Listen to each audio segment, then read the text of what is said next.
My name is Josyne Umubyeyi. So I'm a co-founder of Queen's House. We actually started a few years back. We were just thinking about something that we could open in Rwanda, and we already had the name. It was Queen's House for sure. But we didn't know in what we would open something. Like, is it in beauty? Is it in fashion? We really had no idea. And it's more of last year that the vision really became clear. We had came here in Rwanda for a vacation, and at that time I was telling my sisters we could really do this, because it was more of something that we just loved, and it wasn't really something that we were thinking about in a business kind of way. But it really hit me back then last year, that I was okay, we could really do this. I could see myself doing this. So that's how I told my sisters, and she was of course glad to do it, because we all have a love for fashion. It wasn't something I was thinking about being my job or anything, but it just made sense to me, with the idea that we had of opening something in Rwanda that will be something in fashion. Since we loved it, it was more of a passion. And seeing people liking what we're doing without even trying to, it was okay, I can see myself doing this for a living, you know? So that's how I really thought this could be my work, you know? Because it really doesn't feel like I'm working. It more feels like I'm just doing something that I love and getting paid for it. So being a girl, an entrepreneur in Rwanda, I think it's very empowering, since the country has a lot of women in politics as well. So it's always something that's pushed forward for women to be out there, to be seen. So it was definitely something that made sense to me to do it in Rwanda, and especially being a woman, you know. So, and I feel they also really encourage the youth to start their own businesses.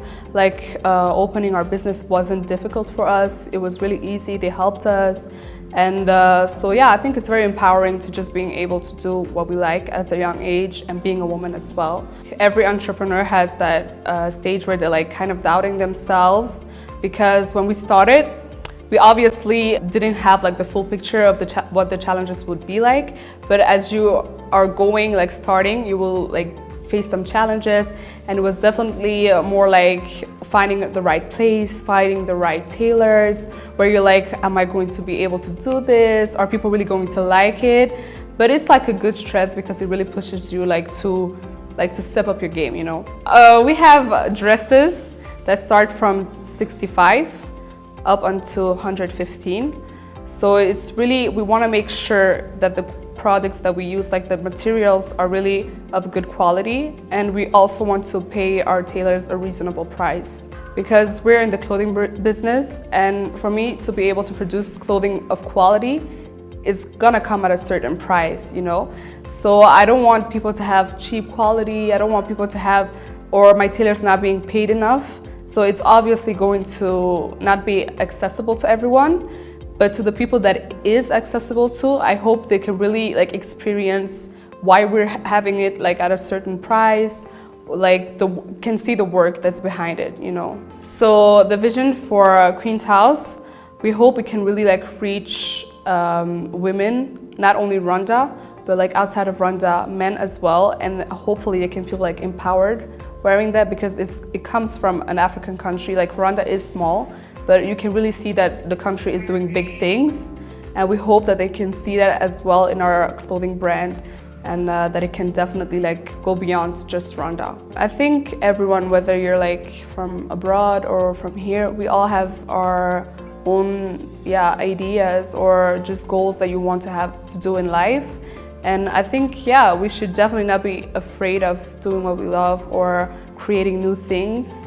And I think that's the beauty of people just in general, having their own idea. Everyone is different, everyone has their own ideas. So yeah, we're all Rwandans. We should definitely all help each other to build the country, to continue developing, showcase our talents, and yeah. My message to the Rwandan youth in the diaspora is don't overthink it. If you already have a good business plan and you know what you would like to do, just go for it. I don't think you ever feel ready enough, but you'll just know when you are.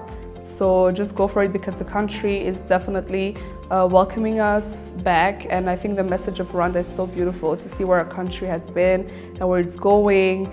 And I think it's definitely the time to come back, do what you love, and just help each other and just show the world what Rwanda is capable of.